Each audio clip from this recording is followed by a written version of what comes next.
Welcome to Women of the World, a show which gives a voice to women from around the world who have chosen to make the United States their home. Our show believes in the principles written on and enshrined by the Statue of Liberty. Here's today's moderator, Ann McKenna. Hello viewers, welcome to Women of the World show. My name is Ann McKenna. I am the moderator today. I have the pleasure to introduce an amazing guest. She has a very interesting immigration story to share with us. But first, I would like to take a moment and introduce our co-hosts to the show today. I will actually have them introduce to themselves. Hello, I'm Dawn Tomlinson, and I love being here today. I'm Gloria Van Demeltrot, and I'm delighted, can't wait to hear about our guest today. Well, thanks for being here. Welcome to the show. Thank you. Thank you. You're welcome. And now, I have the pleasure to introduce Nadia Giordana. She's our guest to the studio and is going to share with us the story of her mom's immigration into United States. Hi, Nadia. Hi, I'm so happy to be here in this chair today. Once in a while, I'm a co-host on the other side, and that's so much fun. But it's fun to be right here today to share my mom's story. That's amazing. And it sounds like it's such an exciting, interesting, scary, all those things put together. So would you please start by sharing with us, how old were you when you came to United States? How old was your mother? What were those circumstances? I was only a month old, and I'm considered a derivative citizen, which they don't even have anymore. They have new words for that. But my father was a GI, and he married my mother. My mother was a displaced person after the war. They met in Gorizia, Italy. And that's part of what I talk with my mother about on the videotape, which we'll be showing in a little bit, is bits about her early childhood and then her crossing that border to leave war-torn Slovenia. And people don't even know that there was an occupation there and that they had troubles there enough to flee from, but they did, and she did. And this is so nice to be able to have her share her story. I heard these stories when she was a child, when I was a child, and I'm hearing them now again from her. Which border exactly did she cross? Where was it, if you can tell us? It's the Italian border. There's a town called Gorizia, and there's another town called Nova Gorica. That's the same town, and it's on both sides of Slovenia and Gorizia. And that's the town where I was born, but that's the road that came down through there where the border was blocked. And how old was she when she did this? She was a teenager. I'm not sure when she crossed, I'm not sure, but it was real close to the end, but the war was still going on. Oh my, was she alone or was she with someone when she crossed? All by herself. My word. Alone. And what inspired her to do this? This is Well, incredible. a lot of things had happened, and there was conflict and fighting, and the families had to leave their little town when the soldiers, the SS, would come through and hide in the hills every time that would happen. And a couple of times they didn't have a chance to hide and were caught in the middle of the conflict. Did she leave behind her family?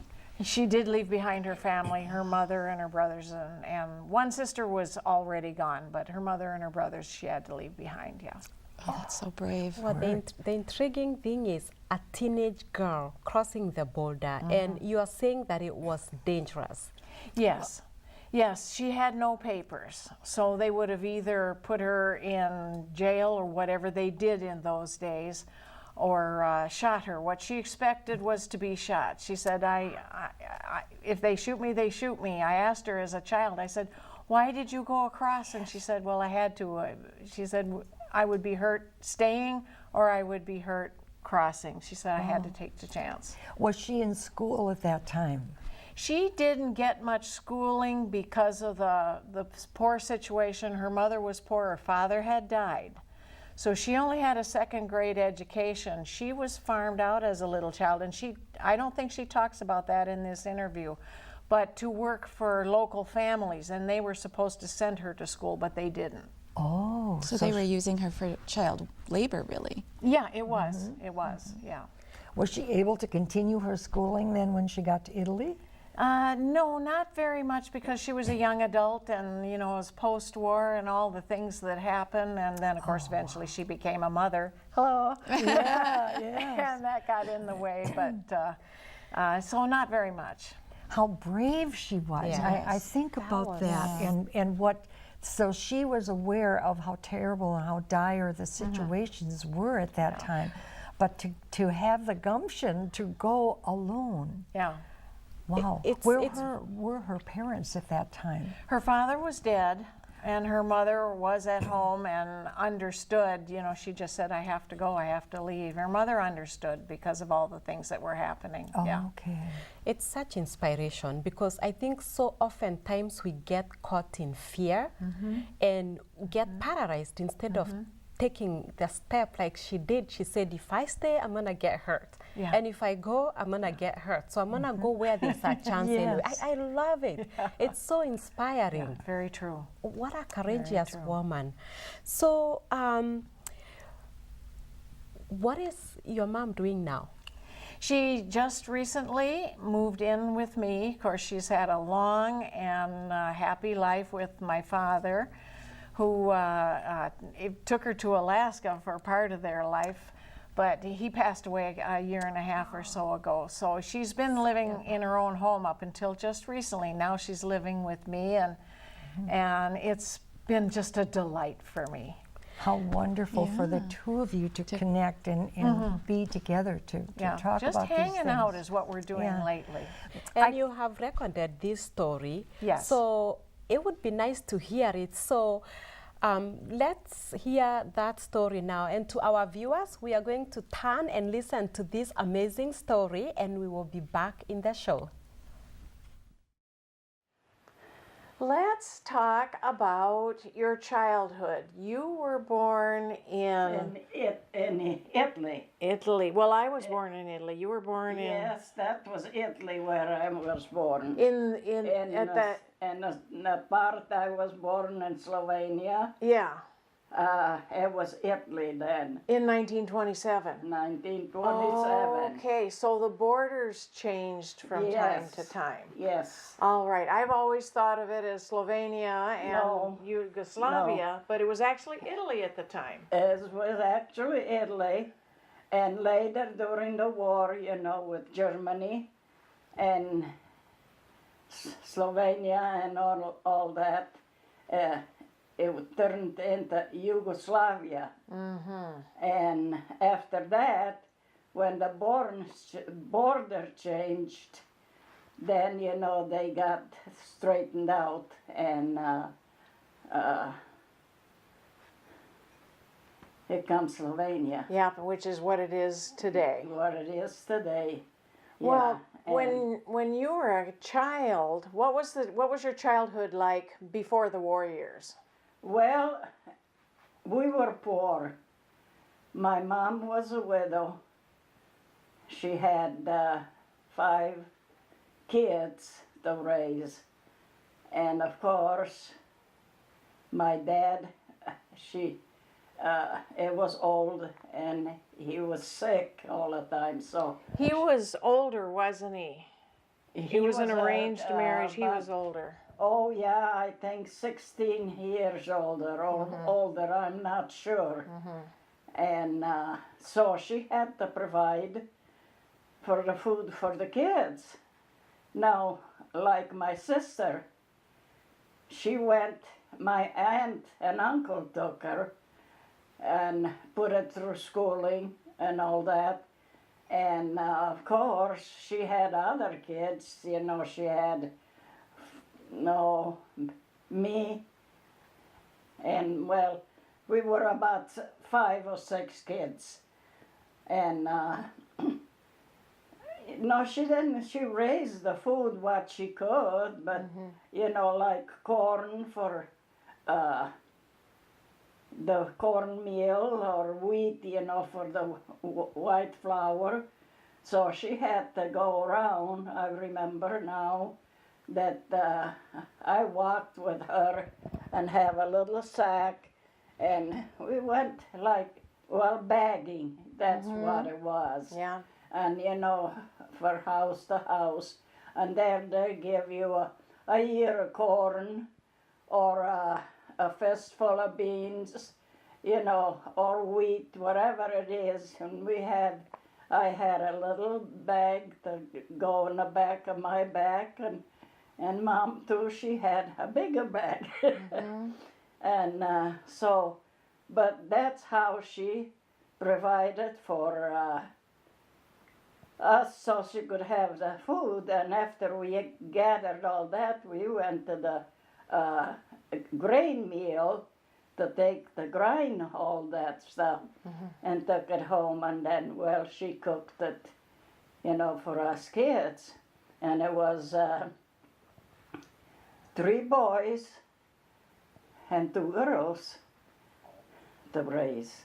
Well, later on, there was the war years. Yes. And the occupation, and a lot of things happened during that time. At some point, you crossed the border into Italy without papers. Tell us a little bit about how that came about and what you did. Okay, well, there was a fighting that night with Germany and Yugoslavia stuff, you know, soldiers. I don't know what. Oh, at the point when you were at the border? No, not yet. Oh, okay. That was later. And of course, during the night, everyone scattered, you know. My mom was wounded. She had a crease line bullet shot.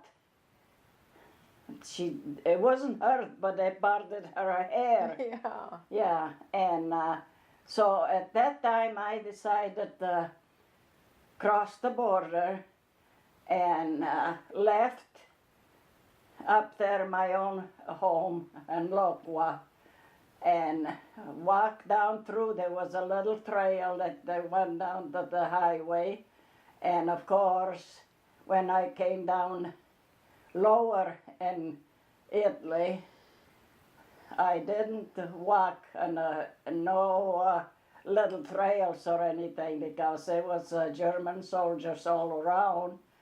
But I took the highway on open and walked down the middle and walked through the border. And of course, lo and behold, when I came to the border, you know, they have a post set there and nobody was around. Weren't you afraid? Well, sure, but what you gonna do? You're gonna get hurt if you stay, you're gonna get hurt if you go. And so I decided, well, I'm gonna risk it. And so I did, and I walked through the border. It was a post setting that across like that, and from the Yugoslavia part into the Italy, and that's where the Germans were at that time. And nobody said anything, nobody stopped me. I just crossed the border, the posts, and into Italy, and I was inside of the Italian, German side. And I just stopped for a second. I didn't want to stay around. I looked around. I seen the movement inside of the building. They had all the backs toward me. And, well, in my mind, I said, Sylvia, you better move, you better move. So I just walked.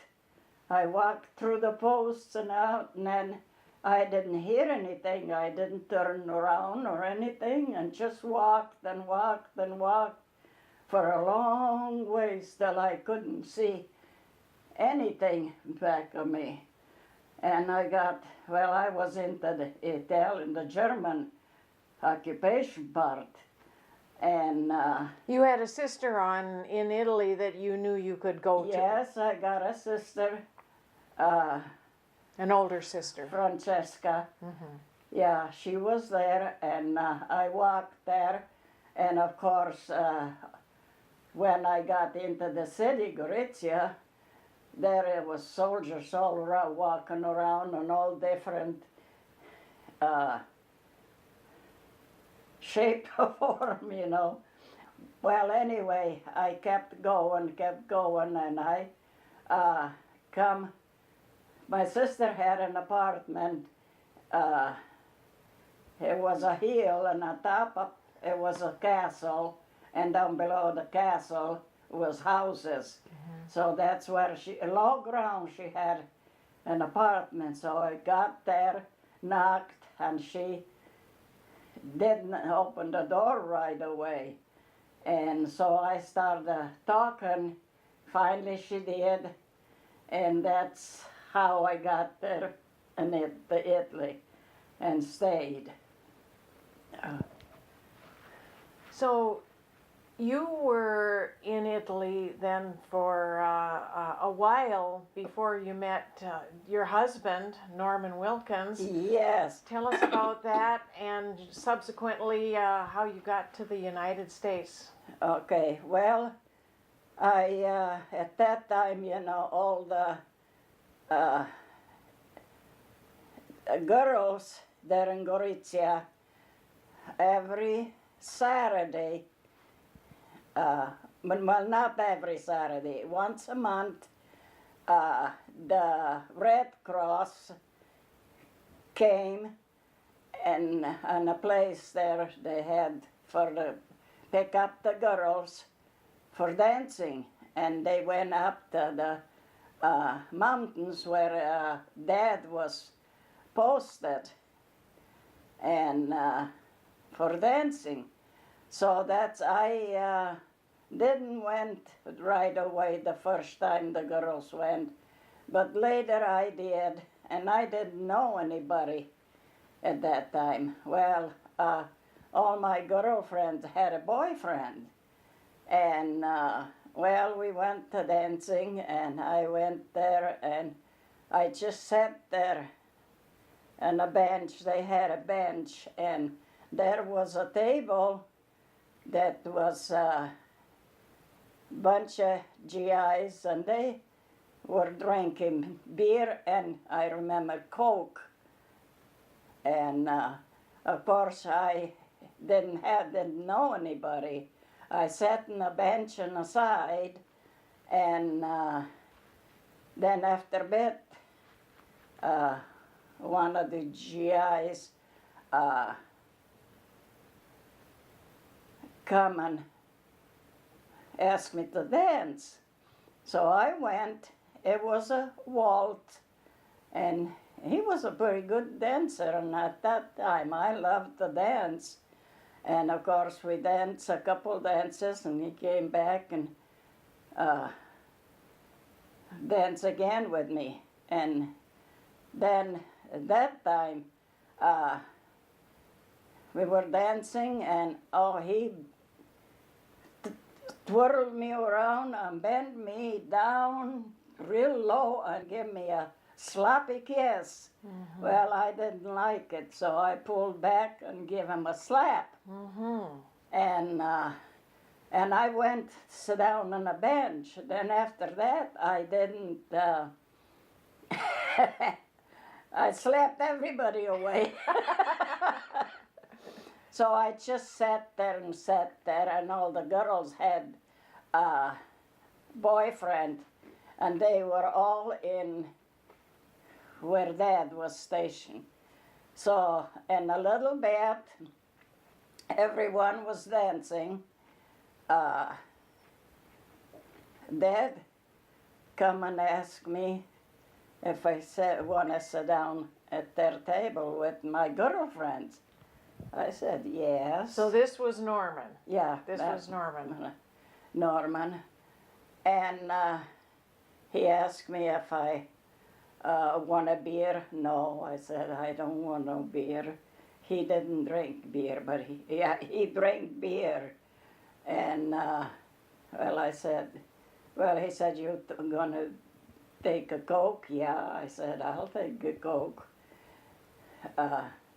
So we sat around, and he didn't dance very good. He Just never kinda- did he? Yeah, he never really danced very good. But so that's how we met, and then we just talked, and then after the dance, of course, the GIs wasn't supposed to leave the post, but they sneaked out and followed the girls in a bus, you know, sitting there. And so he did, and he gave me a kiss, and then they left, you know, and then he come the next. Obviously, that kiss you liked. Yeah, he must have. Next Saturday came, and so on every Saturday then. You know, I was going up there, and he come to pick me up, and yeah. And then eventually you two were married. Eventually, And we were married. Yeah, and then well,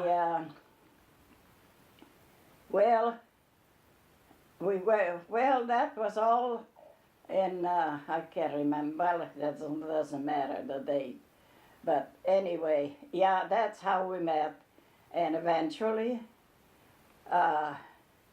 we got married. We got married over there. And of course, at that time, it used to be that the wives of the GIs follow them right away, but they just a month later, I mean before, they stopped that. So I couldn't follow and couldn't go with him when he left. Mm-hmm. So he left, and well, of course, I was pregnant with you. Mm-hmm. So you see, now, you know, even that, if he wanted to get out of it, I had 2 marriage certificates, and he probably couldn't get out of it because I had one May 10th, and the other one was July 28th. Marriage. I still got both of them. And you got married first when you were overseas still. Yes, in church, in Catholic church. And then when you were back here. Justice of the peace. And what was the reason for having the second marriage? The second marriage was the reason Norman's mother. She didn't think that was legal. She was real religious, and she wanted to make sure that we were married. Mm-hmm. Dad come and get me, and we went in Rome. We were in the Rome. I got on a plane to come to the United States, and Dad was with me. And we got the United States, and I didn't know, or Dad didn't know either, if they're gonna let me come through there and Ellis Island. But it was an American general consul. I don't know the full title what he had. I still have the letter from him and the picture of you, me holding her, you, and then written, whatever he read there is still there. That's how I got into the United States. And you became a naturalized citizen. You're a citizen. Yes, I was here. We lived in Iowa, in Cedar Rapids, Iowa, and I was here about 5 years. And when it was 6 years, then I got my papers, the United States of America, and I was naturalized, and that's how I stayed in the United States. And it's been now since 1948 in May. That's 70 When- years. Yeah. Yeah. So that's how I study. I didn't do so hard, but I study and on stuff, and they gave me the papers. I had to be here 5 years before I could have even apply. And I was here about 6 years when I got my papers and so on. How wonderful. Well, thank you for telling me the story again. And of course, our viewers are hearing it for the first time. So thank you. Okay, and that's how you are here and me are here. Welcome back to the show. What an amazing story. So Nadia, what was that like for you to do that interview with your mom? It was so fulfilling to, especially now that she's living with me, we wouldn't have had this opportunity to do an interview like that because I would have to drive 80 miles up and back, and it might not be the right day, or you know, she might be not feeling as well. She's 91 years old, so we have to take our good times and our bad times. But now that she's living with me, we're together every day, and we were able to set it up and be ready to do the interview. And she was happy to do it, and that made me happy. That's wonderful. That's I'm continually reminded of her strength in doing this, in looking at her future and what she had to do. Was it her coming to the United States then with her GI husband? That was another exciting adventure. I hope that you can document that at some time. Yeah, I hope we have time to get into more aspects of their story because it's so interesting on both sides. Absolutely. Did you hear things from her during this taping that you had never heard before? Oh, you know, there was one or two things, and I can't think of it right now, but I know I raised my eyebrow, was raised like, oh, really? And part of it was where these roads were, what that block was like that she had to pass through, and how the circumstances with the soldiers. I had always thought that they were there and pointing their guns at her when she crossed, but she told me no. She said all their backs were to me. They were having a meeting or an argument or a discussion or something, so they weren't looking at me when I crossed the border. And that I never knew before. Well, So that sounds somehow- like some divine protection. Yes. Just some sort Exactly. of divine Exactly. protection. Absolutely, How absolutely. amazing. No one was looking. Well, we thank you so much for sharing. We are coming to the end. Our time is up. To my co-hosts, thank you so much for being here today. Nadia, thank you for sharing that story, and thanks to your mom for just sharing that story with everyone. And to our viewers, thank you for tuning in and watching. We'll see you again at Women of the World show.